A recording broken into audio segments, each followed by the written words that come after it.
So this is something I don't talk about very recently, like, and at all ever really on my channel. Video games! So yes, exactly like for one video today, especially like since like this game, especially like, I don't know why, like it hit me more than I was kind of expecting with this game. Not an emotional feel, but more of a, oh my god, I absolutely love this game, playing this game, it's so much fun. And that was Pokemon. Like, it was generally playing Pokemon Sun. Since it's been a while, it's been a fair minute since I played a Pokemon, even though, you know, I keep up with pretty much all of them and all that. Like, I've been through the originals, I've been through the Red and Blues, I've been from the OG Gold all the way up to the X and Ys, and generally I feel like for a while I didn't have that much fun with a Pokemon game. Mainly it's just the main factor of like XY I really didn't like for the most part and all that. I just like every time it's like you get being surrounded by all your fucking friends and it was just like, hey guys, let's fucking go here, let's spend. I was like, shut the fuck. I don't know, some people probably like that game, but no, generally like today, even though it's like a filler video for the most part, I kind of want to at least talking about like kind of like my review on like Pokemon Sun and Moon, and alongside of like where like exactly the franchise is going and what exactly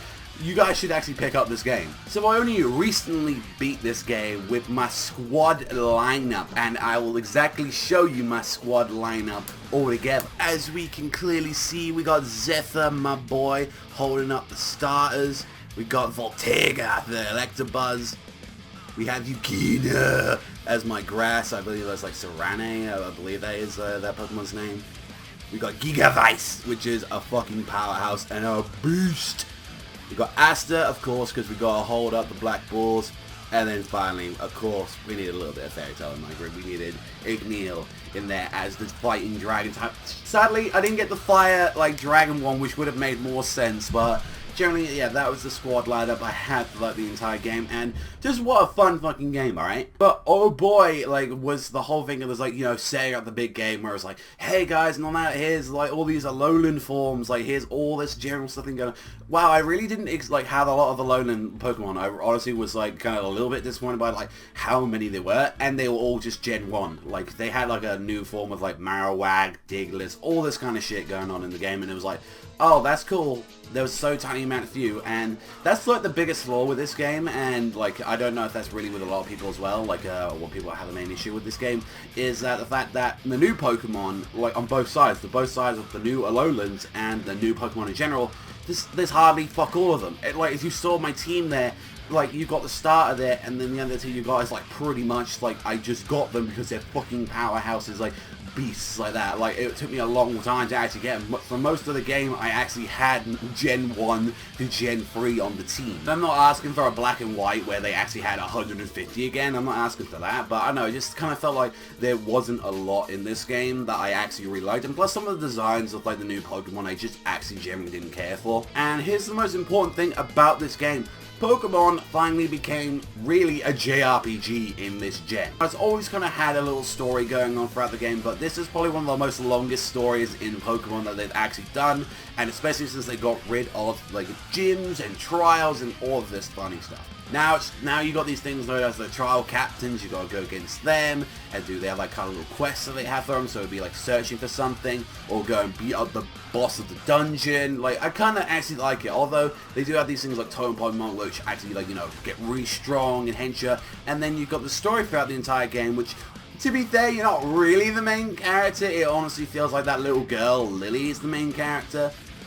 So she's pretty much there right throughout the entire of the journey and finding out about, like, you know, what's really going on with her. And I kind of don't want to spoil too much with Lily and like all the characters, but it does resolve around some big main characters. I will say this definitely for the game though. Holy shit, do they mention Kanto a lot in this game. Honestly, there were parts and all that saying, oh yeah, our main character, he came from Kanto, by the way, guys. Oh, by the way, I'm going to head to Kanto at the end of the game because, you know, I've got some shit to do up there. Mentioning Bill from Gen 1, mentioning, like, you get to see, like, you know, other characters as well, like, mentions of, like, you know, Red and Blue, and it's, like, all this stuff, like, in the game. It's just like, whoa. And I think, honestly, that's where the future of Pokemon maybe might be going, is that the fact that, yeah, guys, since we already had the Alpha, the Sapphire, and the Mega Ruby, like, kind of remake, and after that we also had Fire Red and Leaf Green, and guess what? They were in the same gen, the remake, so, honestly, I wouldn't be surprised if we actually see a second remake of Fire Red and Leaf Green. I think a lot of people kind of wanted that for a while now, and generally, but here's the thing, even with what they were talking about, where it's like, there's a lot of story that they want to kind of do with, like, especially with Sun and Moon, and it sounds like they want to do more of the sequel to Red and, like, you know, for what we've seen from Red and Blue to Fire Red, Leaf Green, for what it sounds like in the story, which I'd be super down for. I think that'd be very cool. That's a very clever way to get away with, like, another kind of remake on the game. It's like, no, we wanted to actually do a continuation, and a lot of old fans would be super down for that. I will say sometimes the story does drag on a few little bits on there. It felt longer than most Pokemon games. I think in the end, like with me, like you know, playing quite a bit. I was playing some quite heavy sessions on there, and it was a lot more difficult, this Pokemon game. I will say that at least. This wasn't like a fucking breeze like X and Y was.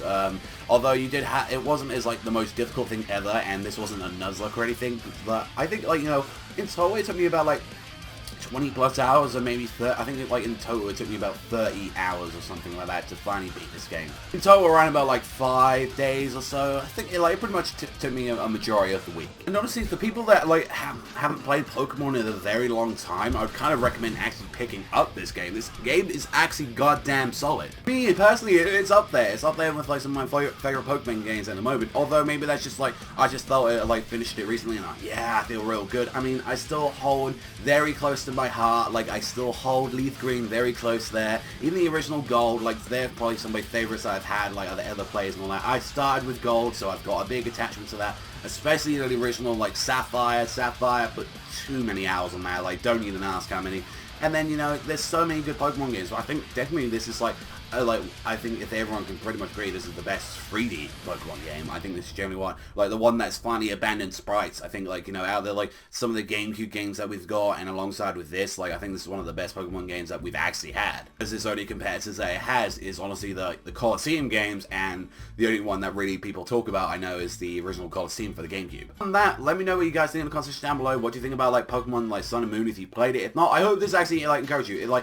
It's near Christmas anyway, so hey, maybe you can say last minute to your mummies and daddies, or even you can look in your pockets right now, see if you've got any like money in there and buy it. I'd honestly recommend it. And anyways, well, I'm curious to see what kind of, like, if people did play this game and kind of beat it as well, I'm kind of curious to see what teams that you got going at the moment. But that is all from me, so thank you much for watching as always. I know this is a little bit of a filler video today, but generally I just wanted to talk about it. Like, I thought it was a little fun thing, and kind of what do you think, especially, do you think they're, like, with the next thing, do you think Kanto is next, or do you think they're going to do the Diamond and Pearl remix? Do you think that's the next thing they're going to be doing? We'll have to wait and see. That's all from me, everyone, so thank you much for watching as always, and I'll see you guys, though, next time.